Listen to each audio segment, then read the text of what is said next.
Hello students, कैसे हैं आप सब लोग। अभी तक हम लोगों ने change in profit sharing ratio में दो पार्ट देख लिए। इससे पिछले वाले पार्ट में यानी पार्ट नंबर 2 के अंदर हम लोगों ने देखा रीवैल्यूएशन अकाउंट कैसे बनाते हैं।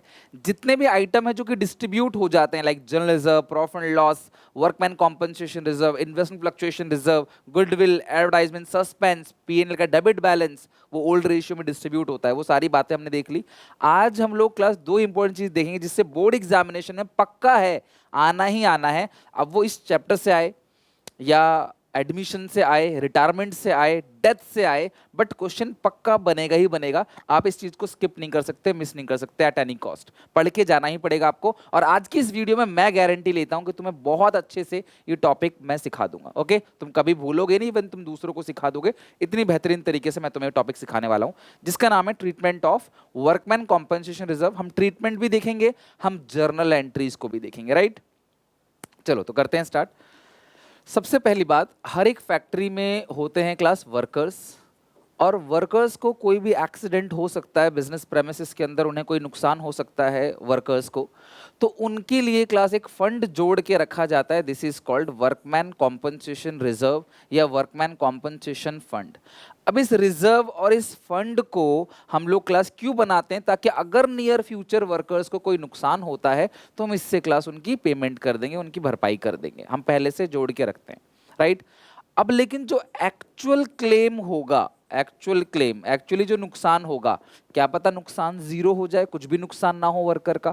क्या पता ऐसा हो कि नुकसान बहुत ज्यादा हो जाए, आपने इतना जोड़ा भी ना हो। क्या पता उतना ही नुकसान हो जितना आपने जोड़ा हो। क्या पता नुकसान बहुत कम हो, आपने जितना जोड़ा उससे नुकसान बहुत कम हो। अब इन सभी केसेस की हमें अलग अलग जर्नल एंट्रीज पास करनी है। ट्रीटमेंट समझना है तो ध्यान से अच्छे से समझना। Change in profit sharing ratio, admission, retirement, death, सब में ये कॉन्सेप्ट सेम है। ओके, चलो तो सबसे पहले एक एक करके हम केस समझेंगे और फिर एंट्रीज भी देखेंगे, ट्रीटमेंट भी। तो सबसे पहला केस, बैलेंस शीट के अंदर आपने वर्कमैन कॉम्पनसेशन रिजर्व जोड़ रखा है क्लास। कितना अमाउंट है? 6000। और एडिशनल पॉइंट में कोई भी इंफॉर्मेशन नहीं है। ठीक है, कोई भी इंफॉर्मेशन नहीं है।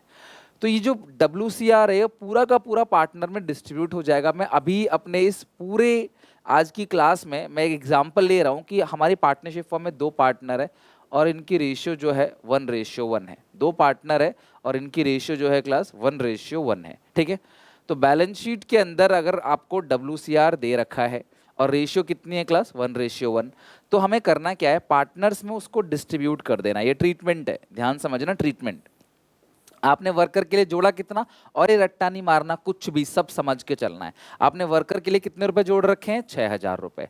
वर्कर का क्लास कोई भी नुकसान नहीं हुआ, कोई भी इंफॉर्मेशन नहीं है, वर्कर्स ठीक है, सब कोई नुकसान नहीं हुआ है। तो ये पूरा का पूरा जो WCR है वो डिस्ट्रीब्यूट हो जाएगा बाई वर्कमैन कॉम्पनसेशन रिजर्व। और ये कितने का है? 6000 का है, तो दोनों में 3-3000 रुपए, यानी कि ओल्ड रेशियो जो इक्वल है उसमें आपने डिस्ट्रीब्यूट कर देना है। और रही बात जर्नल एंट्री की, तो आप सारे केसेस में WCR को उतने से डेबिट करोगे जितना आपको बैलेंस शीट में दे रखा है। तो WCR बैलेंस शीट में 6000 दे रखा है लायबिलिटी साइड, तो 6000 से डेबिट कर दोगे। टू A और B उसमें आप डिस्ट्रीब्यूट कर दोगे कितना कितना, 3000 3000।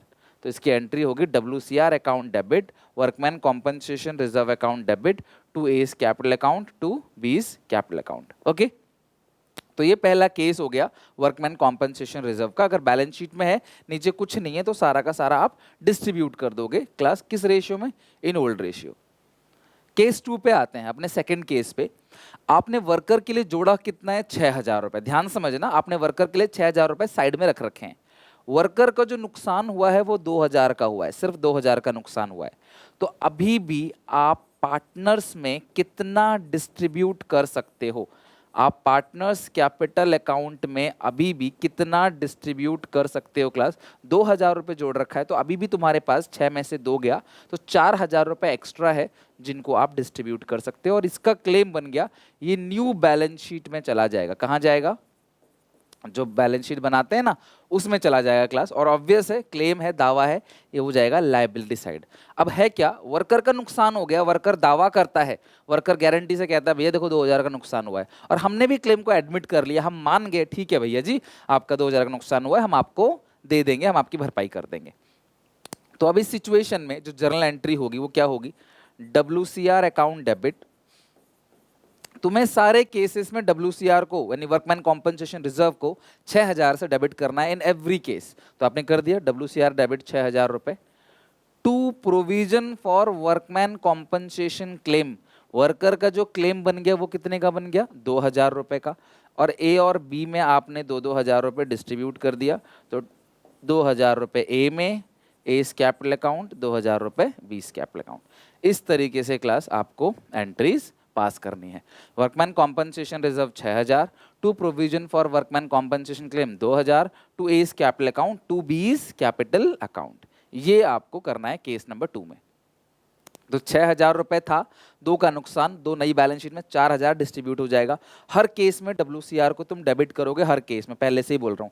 WCR डेबिट, क्लेम हो गया 2, बाकी 2,000 रुपए ए और बी में डिस्ट्रीब्यूट हो गया। तुम चाहो तो इसकी 2 अलग अलग एंट्री पास कर सकते हो, बट मैं रेकमेंड नहीं करूंगा। क्यों कॉम्प्लिकेट करना चीज़ों को, इसी को समझ जाओ। आप अलग अलग एंट्री करते तो करते WCR टू क्लेम 2,000, फिर WCR to A B 4,000, 2,000, but 2 करना क्यों है, एक ही से हो जाएगा क्लास काम। केस 3, आपने बैलेंस शीट में कितने रुपए जोड़ रखे हैं, 6,000, एडिशनल पॉइंट में भी 6,000 है। तो क्या कुछ डिस्ट्रीब्यूट करने के लिए बचा पार्टनर्स कैपिटल अकाउंट में? आपने वर्कर के लिए 6,000 रुपए जोड़े थे और वर्कर का नुकसान भी 6,000 का हुआ है, तो कुछ भी डिस्ट्रीब्यूट नहीं करना है। वर्कर्स के लिए आपने ऐड कर रखा है 6,000 रुपए, वर्कर का नुकसान जो हुआ है वो भी 6,000 का हुआ है, तो कुछ भी डिस्ट्रीब्यूट नहीं करना है। सीधा ये क्लास आपकी नई बैलेंस शीट में चला जाएगा। तो जितना भी नीचे लिखा रहता है ना क्लेम, वो आपकी नई बैलेंस शीट में चला जाता है एज इट इज। जितना भी क्लेम है वर्कर्स का नीचे लिखा रहता है वो आपकी नई बैलेंस शीट में एज इट इज चला जाएगा। तो अब आप इसकी जनरल एंट्री क्या करोगे, ध्यान समझना। मैंने आपसे कहा था कि हर केस में WCR को पूरा डेबिट करोगे to provision for workman compensation claim. तो ये 6,000 रुपए आपका प्रोविजन में चला गया। देखो अब पिछले केस में आप देखना, प्रोविजन में 2 गया था, बाकी 4 बट गया था। इस केस में प्रोविजन में ही 6 चला गया, डिस्ट्रीब्यूट करने के लिए कुछ है ही नहीं। अरे कुछ सरप्लस बचेगा तो ही तो डिस्ट्रीब्यूट करेंगे, कुछ सरप्लस में है ही नहीं, कुछ बचा ही नहीं है हमारे पास, तो हम क्या डिस्ट्रीब्यूट करें, कुछ नहीं। केस नंबर 4 पे आओ। केस नंबर 4 में बैलेंस शीट में WCR है 6,000 का, क्लेम है 8,000 का। तो एक बार देख रहे हो, एक बार क्लेम कम था, एक बार क्लेम था ही नहीं, एक बार क्लेम हमने बराबर बराबर देखा, और अब हम लोग 4th केस में एक बार देख रहे हैं क्लेम जो है वो ज्यादा हो गया। यही हो सकता है ना, या तो नीचे होगा या नहीं होगा। अब होगा भी तो कम भी हो सकता है और ज्यादा भी हो सकता है या बराबर भी हो सकता है। तो यहाँ पे नीचे जो है क्लास वो ज्यादा है। अब सुनना मेरी बात, पहली बार आपने जोड़ा 6, नुकसान 8 का हो गया है, तो यानी कि अब हम कह सकते हैं यार फालतू हो गया, बांटने के लिए तो कुछ बचा ही नहीं भैया। पार्टनर के कैपिटल अकाउंट में डिस्ट्रीब्यूट करने के लिए कुछ नहीं है, पार्टनर के कैपिटल अकाउंट में कुछ भी डिस्ट्रीब्यूट नहीं होगा, समझ रहे हो। तो आपने वर्कर के लिए जोड़े थे 6, नुकसान 8 का, तो 2,000 का तुम्हारा नुकसान हो गया, और ये जो 2,000 का नुकसान है इसे provision for workman compensation claim लिखेंगे। और अब आप टोटलिंग करोगे ना, तो ये जो 2,000 का लॉस है ये आएगा बाई साइड, डिस्ट्रीब्यूट हो जाएगा 2,000 का लॉस बाई रीवैल्यूएशन लॉस। 2,000 का है तो आप ए में और बी में, क्योंकि मैंने अज्यूम किया था कि इस पूरे क्वेश्चन में ए और बी 2 पार्टनर है, शुरू से हम यही अज्यूम करके चल रहे हैं, इस लॉस को बांट दोगे।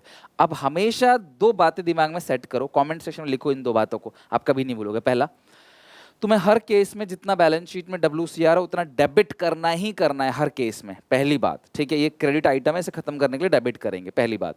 दूसरी बात, जो भी एडिशनल पॉइंट में लिखा रहता है वो न्यू बैलेंस शीट में जाता ही जाता है। जो भी नीचे एडिशनल पॉइंट में लिखा हुआ है ना क्लास, उसको आपने नई बैलेंस शीट में भेजना ही भेजना है। तो आप एंट्री क्या करोगे, ध्यान समझना। WCR अकाउंट डेबिट पूरा 6,000 से, to provision for workman compensation claim 8,000। अभी तक हम यही करते आ रहे थे ना, क्लेम को नीचे डाल दिया, WCR को ऊपर डाल दिया, डेबिट कर दिया, पर ये मैच तो हो ही नहीं रहा। तो मैच करने के लिए आपको एक और डेबिट करना पड़ेगा 2,000 से, और ये क्या डेबिट होगा, obviously revaluation debit. So entry क्या होगी, revaluation to provision for claim 2,000 2,000, तो ऑलरेडी 2,000 है, इसके अंदर 2,000 इंक्लूड है, 6 2 8। ओके, अब इस लॉस की भी आपको एंट्री पास करनी पड़ेगी। लॉस की एंट्री बता चुका हूँ, A debit B debit to revaluation account. Loss की एंट्री होती है A debit B debit to revaluation account. कितना लॉस है, 2,000 का लॉस है, तो आएगा 1,000 और 1,000, ठीक है, 1,000 और 1,000। ओके, क्लियर हो गई क्लास बात यहाँ तक, कोई दिक्कत परेशानी? चलो खत्म करते हैं इसको एक और केस देख के। ये हमारा आखिरी केस है। अच्छा एक सेकंड एक सेकंड एक सेकंड, यहाँ पे ना इस केस में थोड़ा सा ठीक कर लो। ये 6,000 नहीं आएगा, ये जीरो है, ये जीरो है, ठीक है, ये जीरो है। यानी कि एडिशनल पॉइंट में वर्कमैन कॉम्पनसेशन रिजर्व। अच्छा ये तो पूरा का पूरा डिस्ट्रीब्यूट हो जाएगा ना फिर। एक एक काम कर लो, फिर एक काम कर लो, ये तो पहले केस जैसा हो गया, आप इसको जीरो ले लो। ये मैं आपको स्लाइड जो दूंगा ना टेलीग्राम पे ठीक करके दे दूंगा, आप इसको जीरो ले लो। यानी कि बैलेंस शीट में WCR कुछ नहीं है और नीचे क्लेम 6,000 का है, ऊपर कुछ भी WCR नहीं है, नीचे क्लेम 6,000 का है। तो अब तुम क्या करोगे, ध्यान समझना। तो आपने वर्कर के लिए कुछ जोड़ा ही नहीं था और नुकसान हो गया 6,000 का। पिछले केस जैसा ही है, इसे दो केस तो मैंने जबरदस्ती बना दिया है, तो पिछले केस जैसा। पिछले केस में ऊपर था 6 नीचे 8, तो नीचे ज्यादा था, तो अभी भी ऊपर 0 नीचे 6, अभी भी नीचे ज्यादा ही है। तो ये 6,000 का पूरा नुकसान हो गया। ये 6,000 कहाँ जाएगा, न्यू बैलेंस शीट में, और ये 6,000 रुपये रीवैल्यूएशन में डेबिट साइड जाएगा। पिछले केस में 2,000 रुपये डेबिट भेजा था आपने, इस केस में आप पूरा का पूरा 6,000 रुपये यहाँ पे भेज दोगे। अब इसकी टोटलिंग कर लो, ये आ गया 6,000, ये आ गया 6,000। लॉस है तो आप लिखोगे by revaluation loss transfer to capital account of A और बी। तो 3,000 इस लॉस को आप डिस्ट्रीब्यूट कर दोगे। समझ गए बात। तो आप एंट्री क्या करोगे, अब मैंने आपको कहा था हर केस में WCR को डेबिट करोगे। अब WCR बैलेंस शीट में है ही नहीं, तो WCR को डेबिट कर नहीं सकते, तो आप किसको डेबिट करोगे, रीवैल्यूएशन अकाउंट को डेबिट करोगे पूरा 6,000 से। और जो क्लेम है to provision for workman compensation claim, वो क्लेम भी कितने का है क्लास, 6,000। तो आप एंट्री पास करोगे revaluation account debit to provision for workman compensation claim. अब A debit B debit loss की एंट्री टू रीवैल्यूएशन अकाउंट, तो 6,000 का पूरा लॉस हो गया, 3,000 डिस्ट्रीब्यूट हो जाएगा। समझ गए क्लास बात को। यहाँ पे कोई दिक्कत परेशानी बताओ मुझे, सारी बात समझ आ गई। तो अगर बैलेंस शीट में 0 है, नीचे 6 है, तो पूरा का पूरा 6 रीवैल्यूएशन में चला जाएगा। तो ये सारे के सारे केसेस थे, इससे बाहर कुछ नहीं है। मैक्सिमम केस यही है, सब अंडरस्टैंडिंग का खेल है, रट्टा कुछ नहीं मारना। मैं तुम्हें एक बार वन शॉट में, मतलब एक बार वन शॉट में सारी चीज समझा देता हूँ। जरा देखो WCR का ट्रीटमेंट कैसे करोगे, सुनो मेरी बात। पहला केस ये है बैलेंस शीट, ओके, ध्यान से देखना सब लोग ना, एक बार क्विक रिवीजन लेते। पहला केस, ऊपर 6 है नीचे 0 है, तो पूरा 6,000 डिस्ट्रीब्यूट हो जाएगा पार्टनर्स कैपिटल अकाउंट में, क्रेडिट साइड, ठीक है। एंट्री क्या करो, WCR to partners capital account. अब ऊपर 6 और नीचे 2 है, तो 4,000 ही डिस्ट्रीब्यूट होगा। तो WCR 6,000 to partners capital account 4 distribute होगा, टू प्रोविजन फॉर क्लेम 2,000। पिछले में प्रोविजन था ही नहीं, कुछ भी क्लेम था ही नहीं, अब क्लेम 2,000 है, 2,000 लायबिलिटी। तो ये नई बैलेंस शीट में और 4,000 डिस्ट्रीब्यूट हो जाएगा। ऊपर 6 नीचे 6, डिस्ट्रीब्यूट कुछ नहीं होगा, सीधे WCR debit to provision for workman compensation claim, ये नई बैलेंस शीट में जाएगा और कुछ भी डिस्ट्रीब्यूट नहीं होगा। 6,000 रुपये आपने जोड़े थे, 6 का नुकसान हो गया, अभी तक ये रिजर्व था, अब ये क्लेम हो गया, दावा हो गया, लाइबिलिटी बन गया। अभी तक रिजर्व था तो इंटरनल लाइबिलिटी था, अब ये बाहर वालों को देना है, एक्सटर्नल लाइबिलिटी बन गया। ऊपर 6 नीचे 9, तो ये 9 तो नई बैलेंस शीट में जाएगा, लेकिन 3,000 का एक्स्ट्रा घाटा हुआ है जो कि रीवैल्यूएशन में डेबिट साइड आएगा। और ऑब्वियसली क्लास आप एंट्री पास करोगे, WCR debit revaluation debit to provision for workman compensation claim. फिर लॉस को बांटोगे AB टू, ये जो भी पार्टनर है वो partner debit to revaluation account. अब ऊपर 0 और नीचे 9 है, तो भी 9,000 रुपये रीवैल्यूएशन अकाउंट के अंदर जाएगा। तब 3,000 जा रहा था रीवैल्यूएशन में डिफरेंस, अब ऊपर 0 है नीचे 9 है, तो 9,000 घाटा, 9,000 जाएगा रीवैल्यूएशन अकाउंट में डेबिट साइड, और जो लॉस आएगा आप उसकी एंट्री करोगे। यही है वर्कमैन कॉम्पनसेशन रिजर्व का पूरा ट्रीटमेंट। अब हम बात करेंगे next, treatment of investment fluctuation reserve, यानी कि IFR, इन्वेस्टमेंट फ्लक्चुएशन रिजर्व। अब सुनना मेरी बात, हमारे पास बहुत सारी इन्वेस्टमेंट्स होती है, विदाउट इन्वेस्टमेंट क्लास रिजर्व्स नहीं बन सकता। इन्वेस्टमेंट मान लो क्लास 50 लाख का है, लेकिन इस इन्वेस्टमेंट की वैल्यू कभी भी डाउन हो सकती है। कल को कुछ ऐसा हो जाए, मार्केट ऐसा से कोरोना आ गया, कोई स्कैम हो गया, या फिर कोई वॉर छिड़ गया, मान लो इकोनॉमी क्रैश हो गई, तो उन सिचुएशन में कई बार हमारे इन्वेस्टमेंट की वैल्यू बहुत डाउन हो जाती है, जिससे हमें झटका लगेगा कि यार हमारी इतनी सारी इन्वेस्टमेंट की इतनी सी वैल्यू रह गई। तो हम उस सिचुएशन में एक एक्स्ट्रा रिजर्व बना के चलते हैं, ताकि अगर कल को हमारी इन्वेस्टमेंट की वैल्यू फ्लक्चुएट करती है तो हम लोग पहले से रेडी रहेंगे। क्लास हम लोगों को झटका नहीं लगेगा। एज पर प्रूडेंस कॉन्सेप्ट हम ऐसा करते हैं, जो आपने 11th में पढ़ा होगा, प्रूडेंस, कंजर्वेटिज्म, खुद को कंजर्व करके चलो। तो इन्वेस्टमेंट कितने की है? 50 लाख की, और रिजर्व कितने का है? 5 लाख का।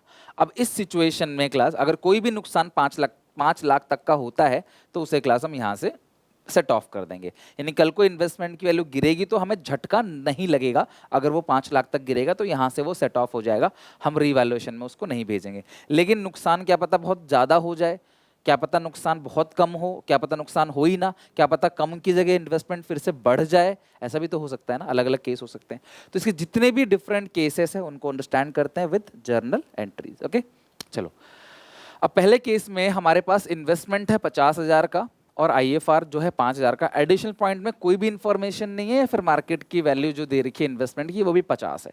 तो इन्वेस्टमेंट की वैल्यू में कोई इंक्रीज नहीं हुआ, इन्वेस्टमेंट की वैल्यू में कोई भी डिक्रीज नहीं हुआ। There is no increase no decrease in the value of investment. तो ये तुम्हारे पास बचा हुआ है, फ्री फंड का है, इसको आपने डिस्ट्रीब्यूट कर देना, इसकी कोई जरूरत ही नहीं है अब। ठीक है, तो एडमिशन के टाइम पे, रिटायरमेंट के टाइम पे, डेथ के टाइम पे और change in profit sharing ratio के टाइम पे अगर आपने इसका इससे यूज नहीं किया तो पूरा डिस्ट्रीब्यूट कर दो। तो आप सबको पता है कि मैं एग्जाम्पल ले चुका हूं क्वेश्चन में कि ए बी 2 पार्टनर है, इक्वल रेशियो है। तो आप एंट्री क्या पास करोगे? आईएफआर अकाउंट डेबिट, आप आईएफआर को डिस्ट्रीब्यूट करोगे ना, तो पार्टनर्स कैपिटल अकाउंट में किस साइड डिस्ट्रीब्यूट करोगे? By side, credit side, by IFR. A और बी है तो 2500 2500। और एंट्री क्या क्लास होगी? एंट्री होगी IFR account debit, investment fluctuation reserve debit. जैसे आप हर केस में WCR को डेबिट कर रहे थे ना, WCR वाले में, यहाँ पे हर केस में तुम इस IFR को डेबिट करोगे, हर केस में। देखना तुम, मैं दिखाऊंगा तुमको करके अभी। तो ये 2500 2500 ये नरेशन होगी IFR डिस्ट्रीब्यूटेड और credit to partners capital account in old ratio. हो गया यहाँ तक क्लियर?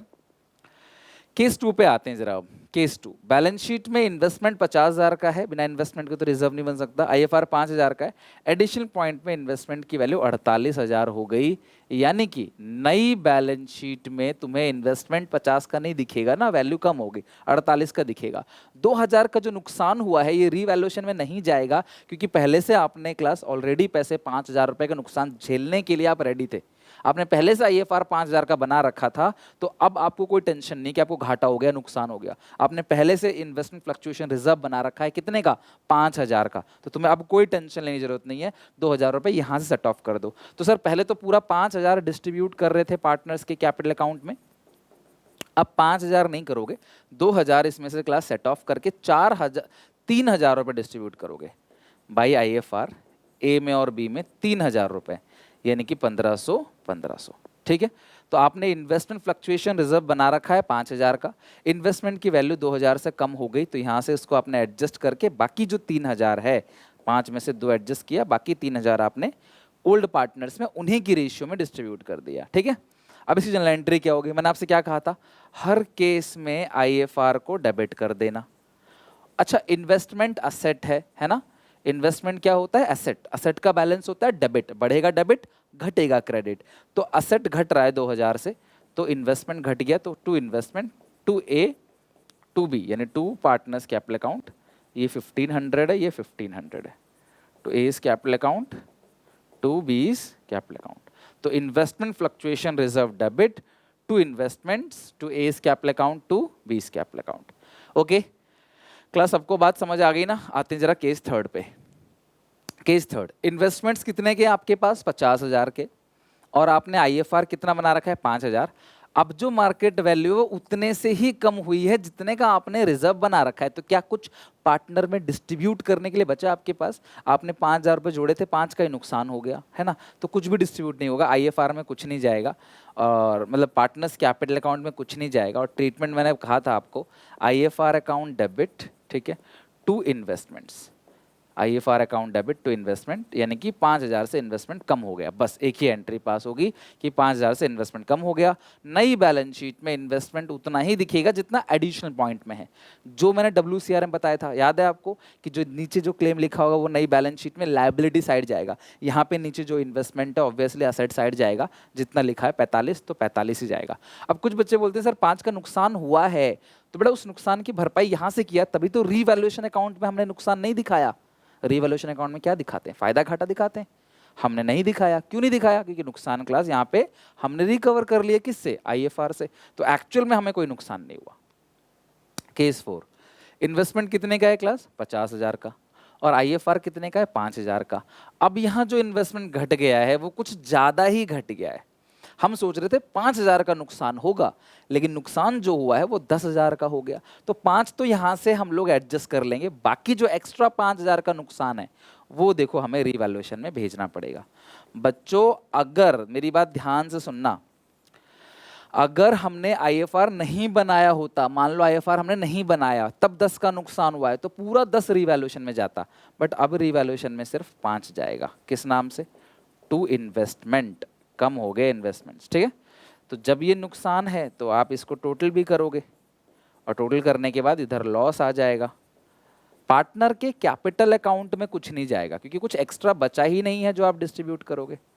तो A और B में 25-25 बढ़ जाएगा। तो एंट्री क्या होगी क्लास? ध्यान समझना, जो एंट्री होगी, IFR को आप डेबिट करोगे, मैंने कहा था आपसे, कितने से? 5,000 से। इन्वेस्टमेंट की वैल्यू कम हो गई है, घाटा हो गया है 5,000।